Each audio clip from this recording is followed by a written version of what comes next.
A lot of sitcoms aired on American television between January 1st, 2000 and December 31st, 2009. A lot. Some were hugely successful holdovers from the 1990s, like Friends, That 70s Show, Sex and the City. Some were new and instant mega hits like 2.5 Men and Modern Family. And some started slow and turned into cult classics, like The Office, 30 Rock, and Arrested Development. Still others were DOA, Sorry Emily's Reasons Why Not, and Shasta McNasty. So join us as we make use of this incredible new invention, TV Rewind, and take a trip back 20 years for the great pop culture debate of the best sitcom of the 2000s. You can find me outside of Samantha Jones' apartment at 2 a.m. with the rest of the Up My Ass players. I'm your host, Eric Resniak. Joining me is this week's panel. Abba Marfo, are you ready for the magnitude of this week's topic? Let's get it poppin'! He's a real C-word, a real cranky Sue. It's Curtis Creekmore. Listen up, Fives, a tennis speaking. And welcome to Climpy's, Kevin Dillon. Will you be having your Tina tuna as a plate or a platter? I don't understand the question, and I won't respond to it.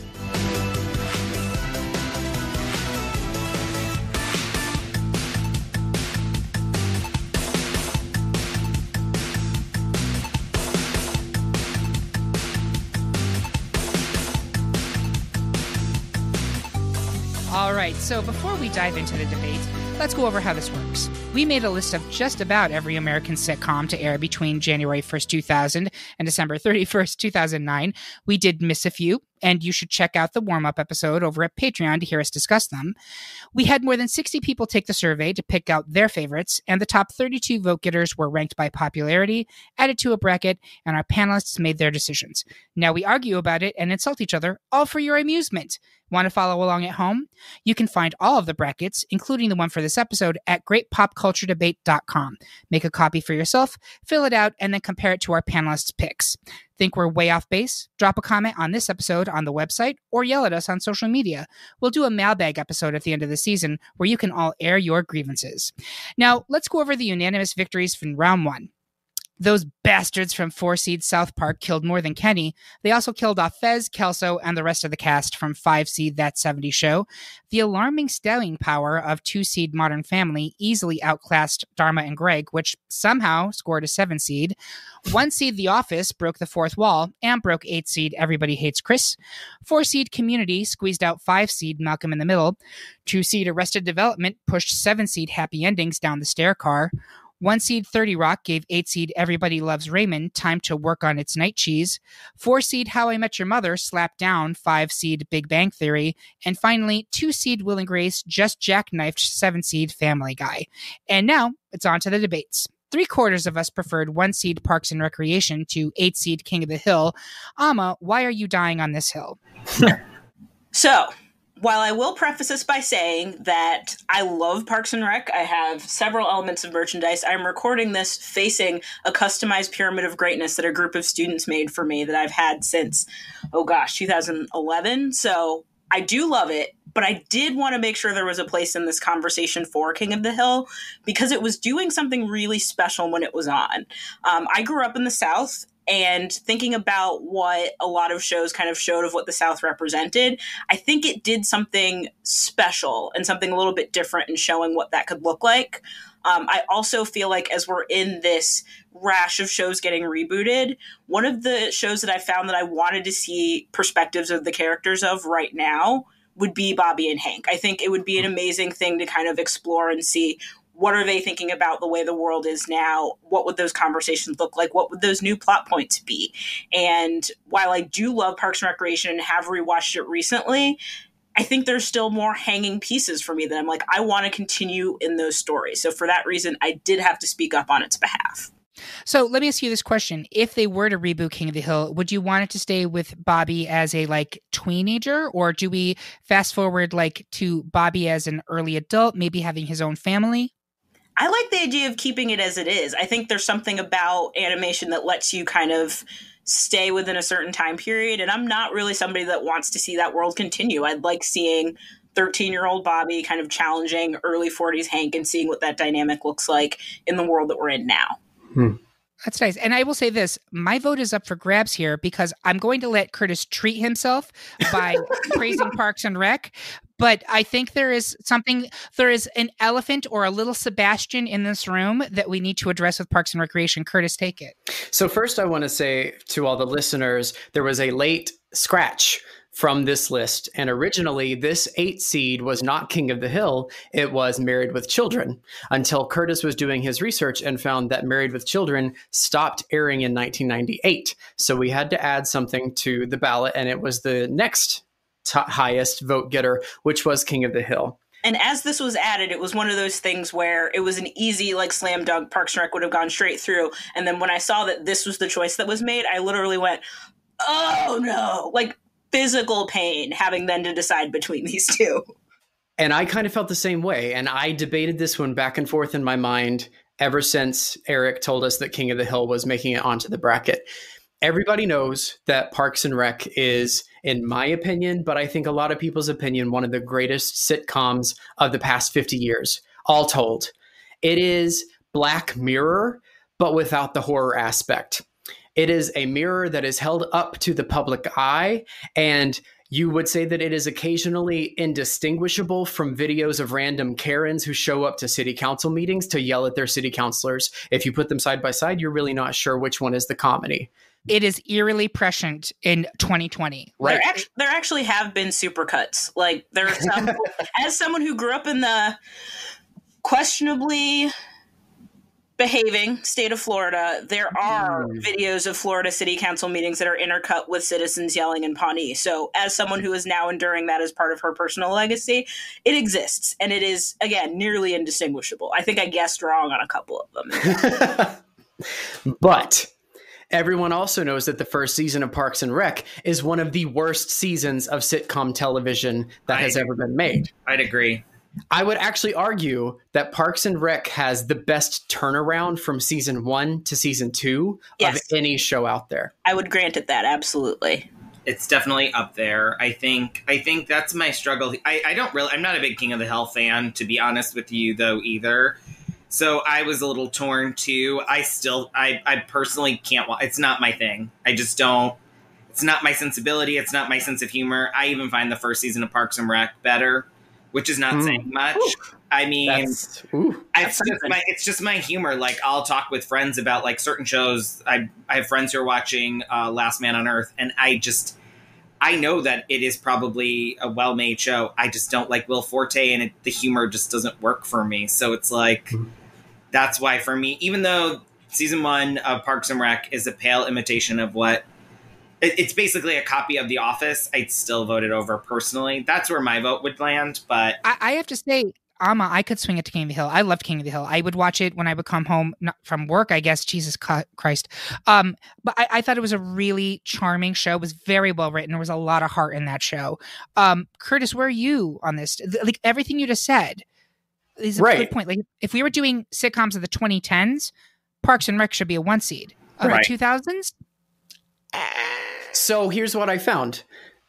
Parks and Rec started airing on April 9th, 2009. That was when season 1 started. But season 2 started September 17th, 2009. So you still get at least half of a season in the decade. So it counts. And it's actually a good half of a season. Like, it's worth it. It's worth it to have it up here. Is that half of a season worth of 1 seed? It doesn't matter anymore because it's already at a 1 seed.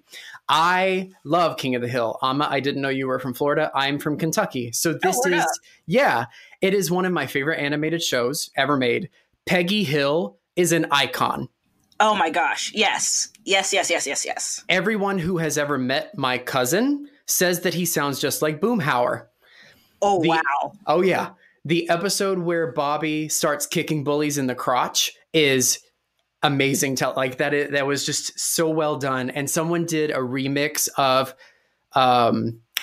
I don't know you, that's my purse. That's my purse. Like, you put this on pause and go look that up, but then come back because it's so, like, I call people Shug because of this show. And Nancy's line at her wedding where she says, this was supposed to be my fresh start. Why is God punishing me? Why should? Like, it's so good. And King of the Hill is amazing. But Parks and Rec is one of the best written, best acted sitcoms, I think, of all time. Like, it's up there. And even though it was only partially in this decade that we're looking at, I still think it has to go over King of the Hill. Okay, so here's where we come down. As of right now, we have a tie because Amma, I've switched my vote to King of the Hill with you. Ooh, well okay. And I'm going to say Curtis and Kevin are both Parks and Rec, right? Yes. Correct. So after deep contemplation and prayer, I have determined that the Eric gets to be the tiebreaker. It's not fair, and we should go by the seeds. So that means that Parks and Rec will advance to round 2. But Amma, you did a great job talking about King of the Hill and excellent arguments. And I'll also say that it feels okay to me for that to be the ultimate end result because King of the Hill is a joint creation of Mike Judge, who did Beavis and Butthead, and Greg Daniels, who eventually gave us The Office, which then in turn gave us Parks and Rec. So I will allow it by like transitive property. That makes my heart feel good. I'm okay. There we go. Well, you're going to be on the stand again for the next one because you were the sole standout in favor of 6-seed Reno 911, while the rest of us preferred tossed salad and scrambled eggs via 3-seed Frasier. Amma, why are you married to Reno? I mean, think about what Frasier is. As a Black woman, I'm genuinely not sure what's there for me. Versus something like Reno 911, which A, had a little bit more representation, and B, is a little bit more of my sense of humor. So I feel like the scope of who Reno 911 could theoretically be for is a little bit wider. Because like I would watch Frasier, and even now, as a woman in her mid-30s, and I'm like, I get that this is supposed to be funny, but it's not working for me. I think it's not unlike the argument that Kevin made for King of the Hill, just looking at the sense of humor that is required to understand the two. They're very different, and I'm more on the side of Reno 911. That makes sense. Curtis, Kevin, why Frasier? We're both gay. You can confuse us. Okay, so for me, like, I didn't get into Frasier, honestly, until the end of the show, because I was like, and then, to be honest with you, so I started late, and I was like, I don't know, I'll just jump right in. And I actually watched it only in the 2000s in the beginning, because it's really not a hard premise to get in. Uptight psychiatrists have a dad who's kind of by the book, and Kelsey Grammer, regardless of his politics, is incredibly talented. He's probably one of the best leading performances in sitcoms of all time for me. His dry humor is just really well delivered, and he lands a joke really well. And then you have David Hyde Pierce, who is, as again, also probably one of the most iconic, quote unquote, supporting characters in a sitcom of all time. He has, I believe, 5 Emmys, which is maybe a little bit too much, but he's incredible. He's such a great actor. And then John Mahoney, I mean, who doesn't love a good Roz, like, sexual innuendo and zinger? And then Daphne. It was just a really beautiful love story. It's kind of not a show that I ever expected I honestly would like really either, because I was more of a Friends person. But to be honest with you, it in the end of the show, it actually grows more of a heart that sometimes is a little bit cold and distant and aloof in the beginning, because Frasier is starting to explore what it means to grow older and be single. And I can actually fully connect to that right now. And I think the show matures as it got along, because I know in rewatching it does sag in the middle in the late 90s, but it really grows. Like, I love that the heart comes with it as you see Frasier evolve, and it has great guest stars, like really iconic people from theater and people who you'd see on PBS, like all these like esoteric, like NPR people would be great guest stars. And Laura Linney is also a big part of the last season, and she's so incredible. And the show is such a dry, beautiful, sarcastic, what it really does embody a big piece and chunk of the early 2000s for me. Yeah, I mean, I hear all of that. It's funny because if you put these two shows up to each other right now and said, "Hey, 2020 Eric, which of these you want to watch?" I'm watching fucking Reno 911. Sure, that show's funny. Sure, that show is funny. You got Dangle with the shorty shorts, the rollerblade guy who's high as a kite. Like, That is Reno 911, right? Yeah, Terry from Tacos, Tacos, Tacos, Tacos. Thank you. And just fucking Niecy Nash, who is a national treasure. And was instrumental in getting the remake done. Yes. Exactly. And also it's back now on Quibi. Quibi, how do we say this? Quibi. No one's watching it. Nobody cares, but it is. What the fuck is that? Yeah, it's we'll talk about that when we do our tech flops of 2020. And but like if I'm looking at like the 2000s in terms of which show was more quote unquote important, that's why I put Frasier ahead of here. And I did find Frasier very funny. Like I watched it all the time, but now older and looking back, it's an elitist show, and Alma's completely right. Like and frankly, it kind of looked down its nose on everybody. I think it even looked down its nose at the people who watched it. Maybe it did get more of a heart towards the end, but and Kevin challenged me on this.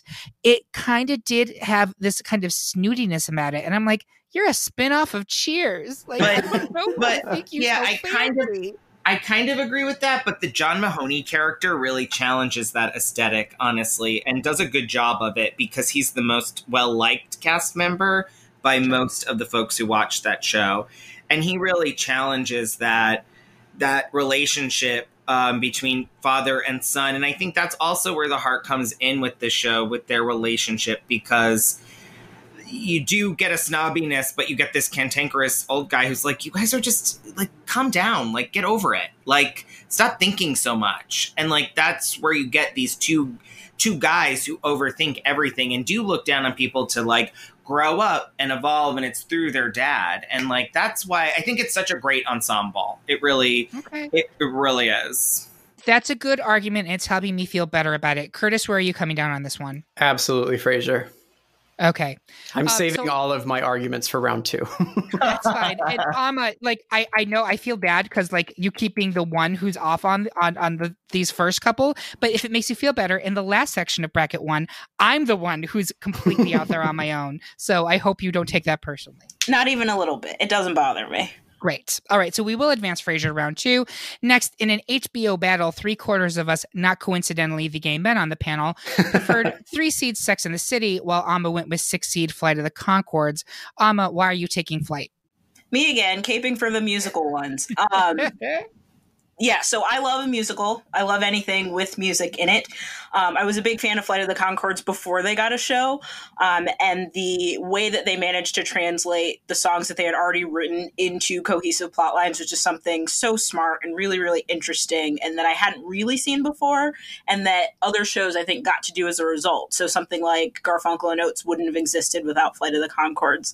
I think it was... They're very different shows, like on the same network. But when it came to sense of humor, things I like, I think there was a little bit more for me in Flight of the Conchords and Sex and the City. Again, not unlike the last round or debate with Frasier versus Reno 911. I think there's more for me in Flight of the Conchords than there is for Sex and the City. Just 4 white women gallivanting around in New York that doesn't have any black people. That doesn't make any sense. Sure.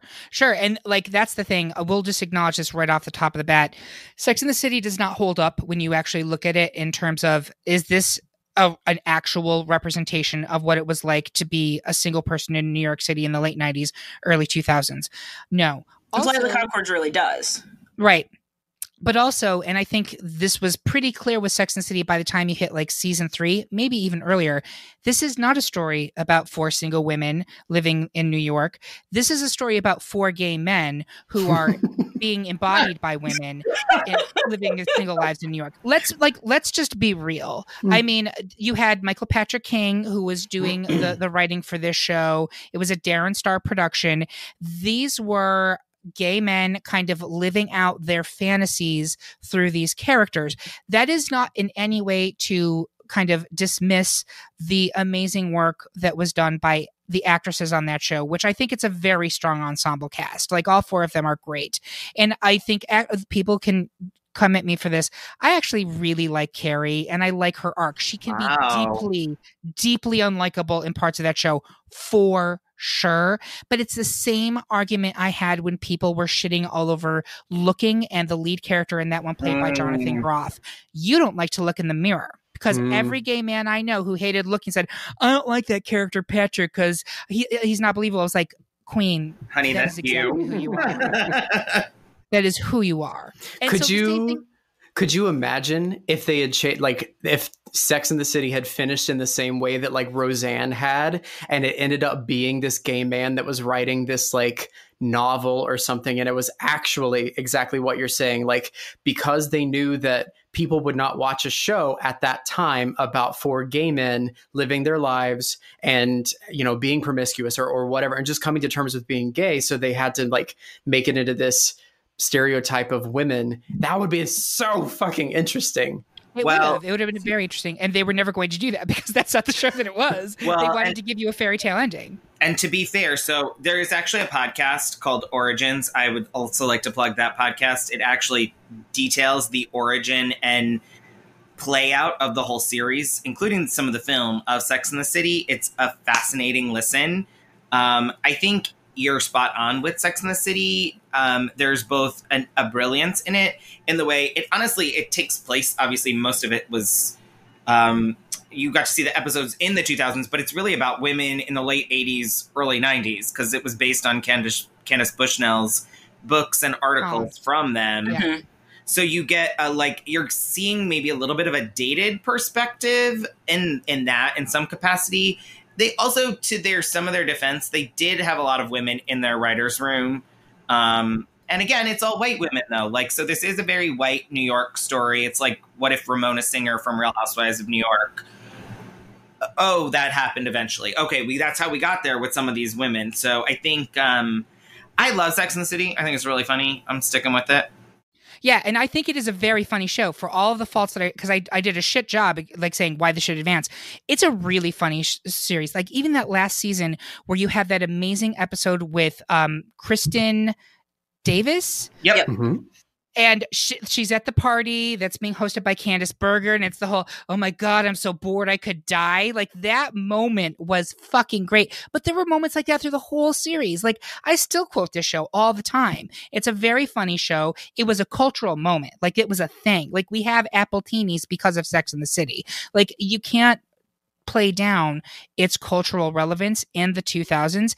But you also can't ignore its glaring problems, especially from a 2020 lens, and how myopic it was in its view of what it was like to be a single person in New York. And nobody lived like that. No one ever lived like that. But I still think it's deserving of going at least to round 2. Curtis, where are you? You sticking with this? Yep. Sex and the City. Amma, you're sticking with Flight? Yeah. Okay, I swear this is the last one where you get Listen, I am generally okay with being kind of like the lone person on whatever argument I make because I like weird stuff. That's why I'm here. That is exactly why you're here, and thank you. We were evenly split between 2 FX staples, 2 seed It's Always Sunny in Philadelphia, and 7 seed Archer. Curtis, why did you take aim at Archer? I have no great argument here. So my vote is also kind of up for grabs. Archer is a good show. I think everyone loves a good spy novel or spy movie or spy show. And I do appreciate that Archer kind of turns that concept on its head. It goes animated. It gives you like crazy circumstances. It gives you Pam. It has some spectacular voice acting. Some of the writing is really, really funny. Like it is a good show. It won an Emmy, not in the 2000 to 2009 era, but it did win an Emmy a little bit later on. And then you get Jessica Walters as Mallory Archer, and that is amazing. I never, ever enjoyed It's Always Sunny in Philadelphia. Never have I watched an episode and I actually enjoyed it. It is the opposite of my brand of humor. I think it leans too heavily into absurdism and what I would call stupid humor, kind of like Will Ferrell movie type, like that vein of things. And while I do definitely find Glenn Howerton to be an extremely attractive man, that is not enough. It is unfortunately not enough to save it for me. If I wanted to watch a show about stupid people, I would look out the window. The season finale of 2020 is shaping up to be quite the cliffhanger. So wait, Danny DeVito is not the one that's getting your sparks going? He looks like a hairy egg. I'm sorry. Oh. Don't yuck my yum, Curtis. All right, so Kevin, why are you a Patty's caddy? Okay, so It's Always Sunny in Philadelphia. I remember watching it the first season and being like, this show is, and that in that first season, Danny DeVito wasn't on. It was just the 4 other folks, and like, I remember being like, this show is bananas. Like, it is so weird. It's so mean. They're all assholes. I kind of like this brand. Like, it almost also is another show that defines the 2000s. Like, it leans into the meanness, because I feel like people were like just kind of finding their mean and or weird and or quirkiness, and like embracing it a little bit. And like, this show is that to the, like, it's like an explosion happened in all of that. The cast is so damn funny. I don't actually, I'm trying to think of when this episode takes place, but the high school reunion episode, oh my God. I die. Oh my God. I die. It is incredible. It's probably one of my favorite funny episodes, one of the funniest episodes of TV I've maybe ever seen. It's just perfect. And it is really what has given us the prestige FX comedy. Like, it is the beginning of that. Like, even though in a way it's not really it wasn't a prestige show, and it's kind of seen as not, it's kind of got that Roseanne-esque quality to it. It's a little like, not like Frasier. It's not prestige in that way, but it really gave that network life. I mean, it's been on the network for till now. It's a double digits show. It is. And I think it's like season 14 or 15 now. Yeah, and like, it's evolved and it's grown, and I know we're really focusing mostly on the 2000s, but like, it just was the birth of a whole new kind of show, and I think it's just a really iconic television series. So before I go into my points on this, Amma, where are you coming down on this? So I will say that I do enjoy and appreciate both. And one thing that I've always said about It's Always Sunny, and I mean, it seems to be going with no end in sight, but when they do reach the end, I think the perfect way to end it would just be a shot-for-shot remake of the 2-part Seinfeld finale, because it can end the exact same way. And I want that more than anything in the world for it. Just don't write anything, just redo that, because those characters could find themselves in the exact same situation. 100%. That would be perfect. But like, to Curtis's point about the idea of it being absurd, they're both absurd, absolutely. But I think Archer, despite being animated and having a little bit more freedom, managed to ground that absurdity in something a little bit more interesting. So like, the fact that they can say, because Archer's in a coma, they can have this adventure in the wilderness that takes place in like the 20s, or they can have their murder mystery that takes place in like the glamour era of Hollywood. And they've just done some profoundly silly things, but the voice acting is incredible. It's a great ensemble cast. The writing is spectacular. Some of my all-time favorite episodes of TV of anything are episodes of Archer. So I think while I do love both, Archer takes the edge if I'm given the choice between these two. I am in a similar position in that I love both of these shows. Yeah. And the thing is, I haven't watched either of them in several years. And as I say this, it's bumming me out because I loved these shows back in the day. They used to be appointment viewing for me. I'm giving the edge to Sunny because I find that Sunny is more consistently, like, I have hurt myself laughing at It's Always Sunny in Philadelphia. That's not a joke. And I feel like every episode is that funny pretty much all the time. And I think Archer has real big peaks and real deep valleys. That's true. So, for that reason, I'm giving the edge to Sunny, which I believe is another tie. And by seeds, Sunny will go on. Okay. Unfortunate. And that's fine. It's funny that you all said Seinfeld, because Seinfeld is another show that is very, very popular that I don't like. So I like it less now. Like, I think I enjoyed it a lot when I first started watching it, and in revisiting it, I like it less. And I wonder if part of why Archer goes over It's Always Sunny is for that reason. And I actually hadn't put that together until just now. And it is entirely possible that 10 years from now, when we look back at these shows, you're just like, yeah, It's Always Sunny. It's so dark and so disturbing, and the people in it are so unrelentingly awful. I can't back that up. But I will say this, like, even now, I can't watch more than 4 episodes of It's Always Sunny Philadelphia without having to stop and walk away because I feel like it's hurting my soul. But a part of me finds that amazing that it's a piece of art that does that to me. That's a powerful thing. And you're right. Like, the fact that it can give you that visceral of a reaction, whatever the reason, that's something to say something about. Exactly. And with that, we're going to grab a quick beer while memorizing the DENNIS system. And we'll be back after a word from our sponsor, Kitten Mittens.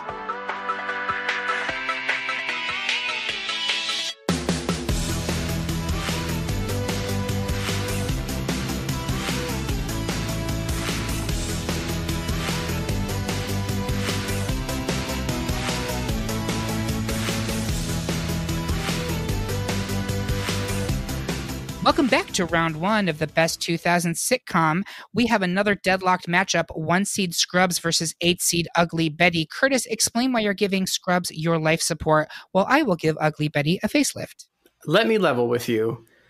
I don't like Scrubs.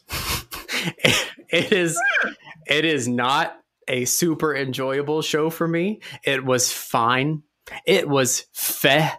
The lead character is annoying to me and not very likable. And like, I get that. Sometimes you have a show where you're not always going to cheer for the lead character, and that's kind of part of it. Like The Office, I think, falls into that same vein. Guess what? I hate The Office too. But it's the supporting actors that are more of a reason to watch the show. Even then, that's not enough to save it for me. Like, the only reason that I am voting for Scrubs over Ugly Betty is because I've watched more of Scrubs. The fact that Scrubs received a 1 seed is a little bit mind-boggling to me. And I guess that's... I'm not shocked at all. Kevin, would you like to take this? Because I really don't... No, I don't like Scrubs, personally. Oh, okay. But I know a lot of people who like Scrubs. Like, it is a hugely popular show. And, like, Bill Lawrence, like, people worship at the altar of his humor. And, like, I fully get people who get this show. Like, I fully do. It's not a show for me. Me neither. Do you actually genuinely like Scrubs? I don't like Scrubs better than I like Ugly Betty, but honestly, for this particular piece of the bracket, it did not feel worth the fight. Like, I think that... Wow.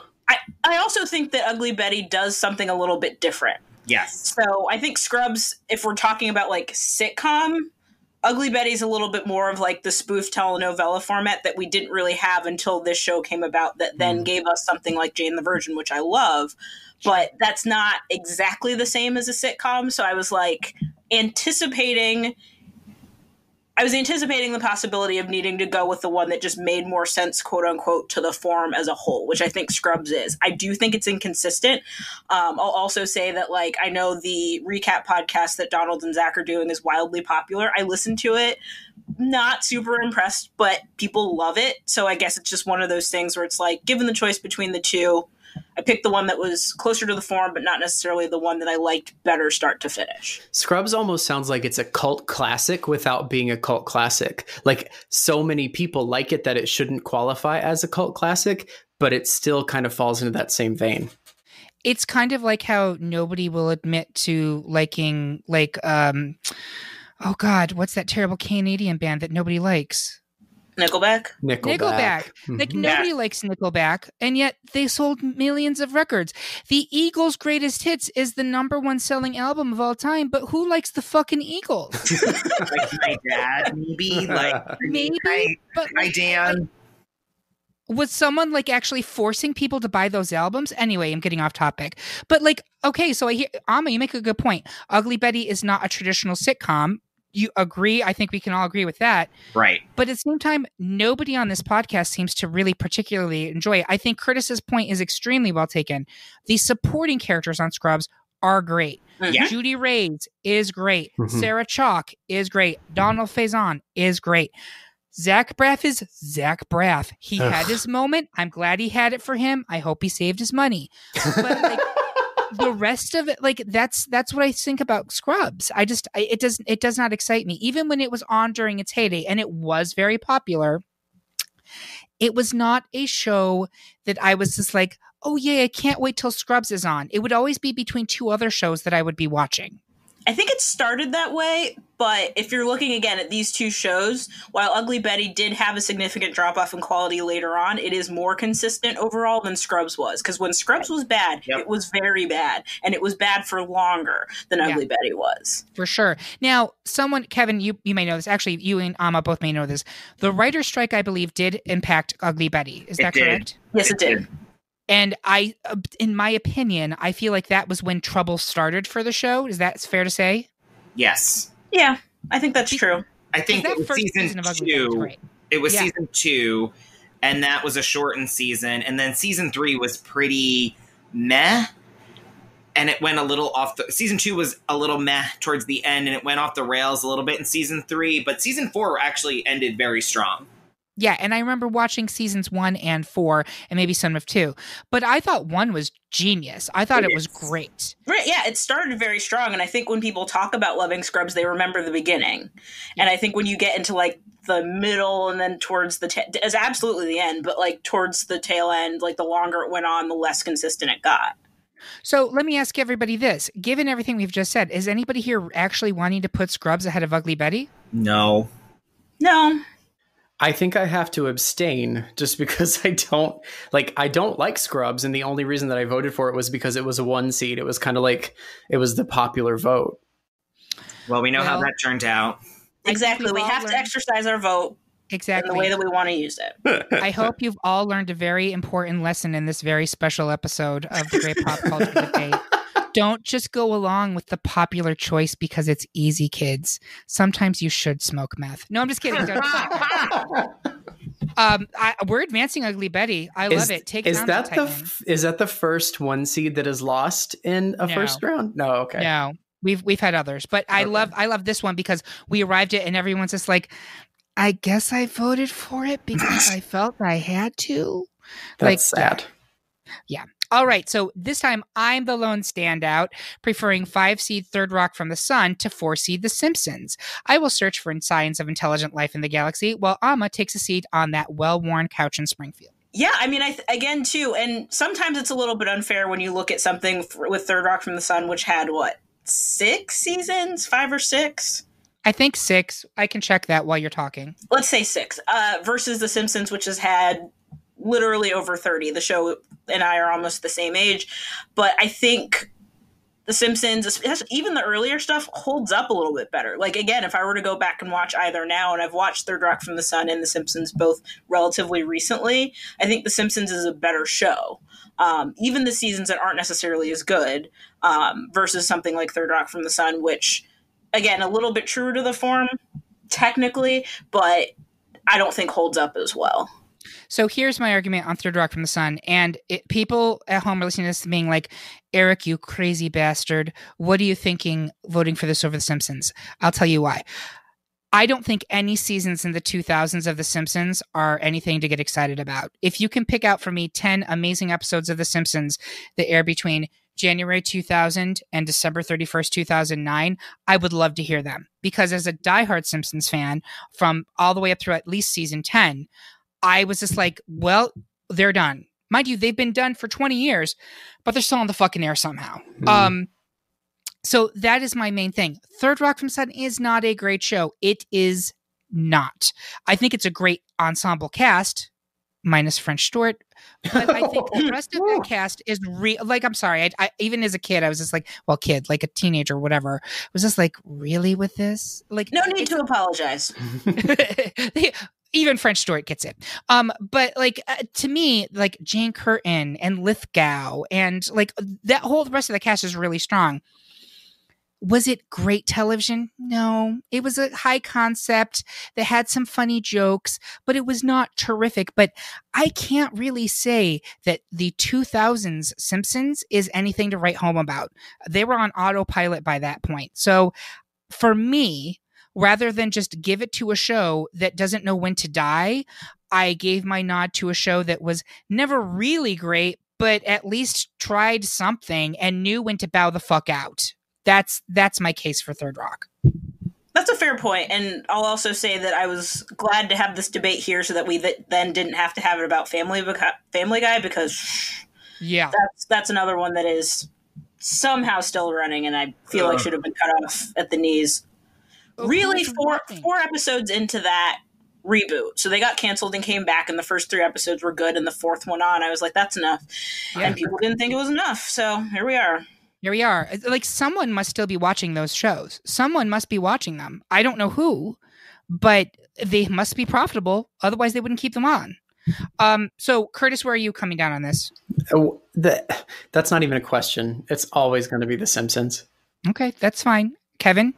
Simpsons. Third Rock from the Sun was only on 1 or 2 years in the 2000s, and it just, those were the worst years of the show. I mean, the first couple seasons are pretty solid, but I'd much rather watch a solid Simpsons episode than a bad ending to Third Rock from the Sun.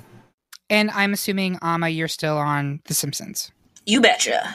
All right, so I will gladly bow out on that one. It's, again, just me and my ganja, as I support 6-seed Weeds, while everyone else preferred 3-seed Futurama. Now, this one I actually am a little bit more passionate about, because I liked Futurama. I thought it was cute, but it never really wowed me in a way that I wanted to be wowed. And I understand that is kind of a weird thing to say, because people are very excited about that show. People love Futurama. I never really felt like it ever achieved the level of humor that I was looking for. But Weeds, in its first couple seasons, was great. Again, ensemble cast, excepting Kevin Nealon, who was very lucky to get a paycheck after he left SNL. Woo. But sorry, I shouldn't do that. It's so No, it's fine. I stand by it. But Mary Louise Parker is great. She's genuinely great in that role. And the premise was strong. And oh God, why am I forgetting her name? She was also in Big. Help me out with this. Elizabeth Perkins. Elizabeth Perkins is so good in Weeds. If you have not watched it, the first 2 or 3 seasons are fucking great. Then it takes this really dark left turn where the whole show moves to Mexico, and they become both child sex worker runners and hardcore drug runners, and things get really dark. Really dark to the point where you're like, I don't know if I can go on with this. But the first 3 seasons are great, really good television, very, very funny. So for me, I honestly would prefer Weeds over Futurama any day. But I'm going to let Kevin prove why he is a Fry guy. I think for me, whether it's floating Richard Nixon's head or Leela, or I just think it's a really clever twist on the premise of it's another clever show from Matt Groening, honestly. And I think it expands on a lot of the legacy of what he set up with The Simpsons, and I think it gets to be a lot weirder, and you get to have a lot more fun with these characters. And I love the short shorts. I think they're really great. And why am I blanking on his name? Zap Brannigan. I love to find Cloud. I love to find an animated character attractive, and boy, is he hot.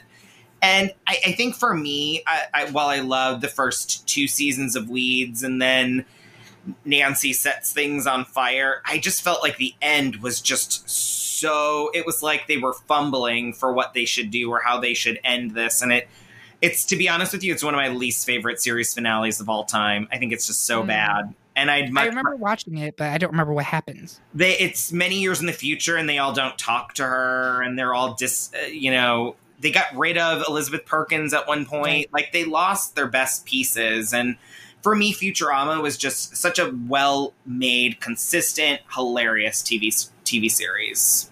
All right, Amma, where are you coming down here?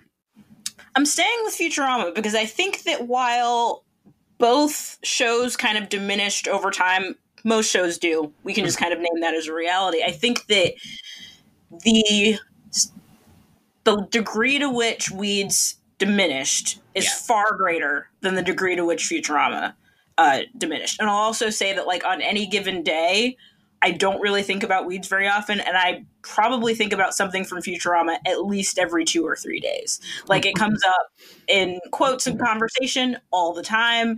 I think the type of humor that it was able to do when it departed from The Simpsons. So the kinds of jokes they could tell, like that was right in my wheelhouse. So even though I did really like Weeds at the beginning, I think once the quality started to decline, it just wasn't for me. Okay, great arguments. Curtis, what about you? Futurama as well. It's such a great show. There's so many good episodes that I will talk about in the next round. I just don't know why I cannot get into it. And I've tried. It's a very different type of humor from The Simpsons. So even if you did really like The Simpsons, it's not a given that you would like Futurama. They're doing very different things. But here's the weird thing. I like Disenchantment more than I like Futurama. And nobody likes Disenchantment. Nobody. That's fucked up, Eric. Yeah, I can't abide by that. Wow. I tried real hard. I hear you. I will say this, and again, we're going off topic. The trick to Disenchantment is recognizing it's not actually a comedy; it's a tragedy. Once you realize that that's what's going on, it actually it works really well. All right, you were going to say trauma. It's also a trauma. It is a little traumatizing. It is quite traumatizing, especially season 2. All right, so finally, Kevin is the sole holdout this time, preferring 6-seed Curb Your Enthusiasm to 3-seed Friends. Kevin, explain why you love excruciatingly uncomfortable comedy, while Curtis will speak to Friends' easily digestible white nonsense. I mean, I don't know if you're sensing a pattern here for me, but I like comedies that are like awkward and uncomfortable. I think Curb Your and Larry David. So I get it. I get why a lot of people like Seinfeld is not their lane, and they're like, oh, well, Curb Your Enthusiasm is just kind of like the same thing exacerbated. I fully disagree on that. I while it's a similar sense of humor, a lot of Curb Your Enthusiasm is not scripted. It's improv. What they do in that show is, in a way, it's not obviously like, because A Mighty Wind has even a bigger script than Curb Your Enthusiasm or Best in Show. They have a little bit more scripting, but Curb Your Enthusiasm it can never be nominated for an Emmy for Best Writing because it's not written. It's not a written series. And so what humor you get from that show really is very organic and authentic. And again, it also represents the expansion of the humor of Seinfeld. I think it's much funnier than Seinfeld, honestly. I agree. I think it is a far superior show. It is still going. I mean, there's an episode where he gets a pubic hair caught in his throat and he keeps like choking on it. There's an episode with Sherry O'Terry where she's this like insane human being.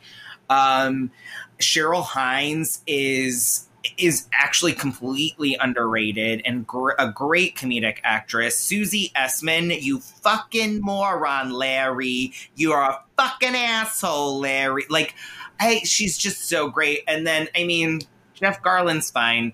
I'll just leave Wanda it. Sykes. Wanda Sykes shows up. That's right. I mean, the guest stars are incredible, and you've got all the. I mean, and I'm gonna say this this is a little bit more now, but at this point, the show is so acclaimed that you have people begging to be on this show. Basically, I mean, Jonah Hill was on this past season. John Hamm, Clive Owen, Isla Fisher. Like, the show just has such a brand and a legacy because, I mean, Larry David's a schmuck, and like the show embraces that. And I think to that point of like, you can embrace, what's that terrible show you like, Eric? You'll need to be more specific. Yeah. Any of them? The Netflix animated Matt Groening show. Disenchantment. Yeah. You've got to lean into the fact that Larry David's just an awful monster, and like, but yet, I mean, I wanted to say some of the things he says to people, like, why do you have to sit so close to me? Like, can you like do that? And then there's the episode where the little boy, this is maybe inappropriate, but Larry buys him a sewing machine, this little gay boy, and he teaches him what a swastika is, and he gives Susie a pillow sham with a swastika sewn into it. It is not supposed to be funny, but it is. All of the clips are online, and Anna Gasteyer's in it, and this little gay boy is hilarious. He's a little screaming queen, and I love him. But I love Curb. I love Curb. It's one of my favorite comedies of all time. All right, Curtis, how about you? Do you want to speak on Friends? I mean, I will, but by no means am I saying that Friends is like some amazing show with spectacular actors and pithy writing or anything. It's probably the opposite of that, if anything. However, Friends was such a cultural phenomenon that to allow it to go down in the first round of Curb Your Enthusiasm would probably be a criminal offense. And all of the people listening to this who are mad that Friends is a 3 seed would come and burn my house down. So I think Friends, at least the characters were relatable to most people, even if they were largely just narrow stereotypes that the actors really leaned into.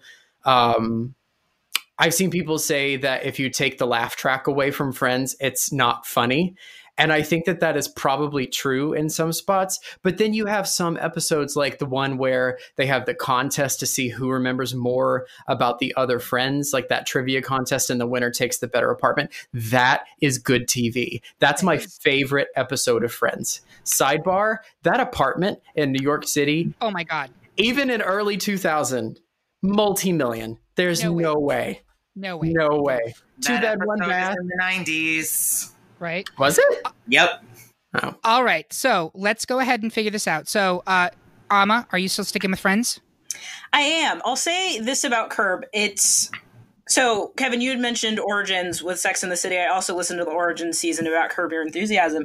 And it's a rare instance where I love the process, and I was fascinated by hearing about how it came together, but the product that was a result of that process just didn't work for me. And that doesn't happen very often. So, like, I absolutely love how much of it is improv and how it comes together despite that. And I think they have an amazing primary cast, and they've been able to attract so many other people to come on as guests. And for some reason, I don't love the product. I should. Everything else comes together, but then I watch it, and it's that, like, physically uncomfortable, and it's not like it's physically uncomfortable to the point where I can't sit through it. And I have a really high tolerance for awkward TV, and Curb is just above what I can handle. So even Friends, when it is not at its best, and even when it's accessible for some wrong or not super sophisticated reasons, I can sit through it. And Curb is so much harder for me to do that for. So by virtue of watchability alone, Friends wins. I'm going to go with Curtis's argument about burning down my house. So for that reason, I'm sticking with Friends. Even though I think his Curb is really, really funny. It's another one like Sunny where I can't watch more than a few episodes at a time because it kills my soul. But it hurts. It's physically painful. It is. So that is I'll just send a Dementor your way. That is it for round one. We are down to our sitcom 16. Do you agree with our picks? Or like one of the Bluth siblings, do you think we've made a huge mistake? Let us know at greatpopculturedebate.com. Then make sure to come back later this week for part 2 when The Office, 30 Rock, How I Met Your Mother, and Friends enter the fray, except Friends already did, so ignore that last part. And we name our best sitcom of the 2000s. And remember, kids, there's always money in the banana stand.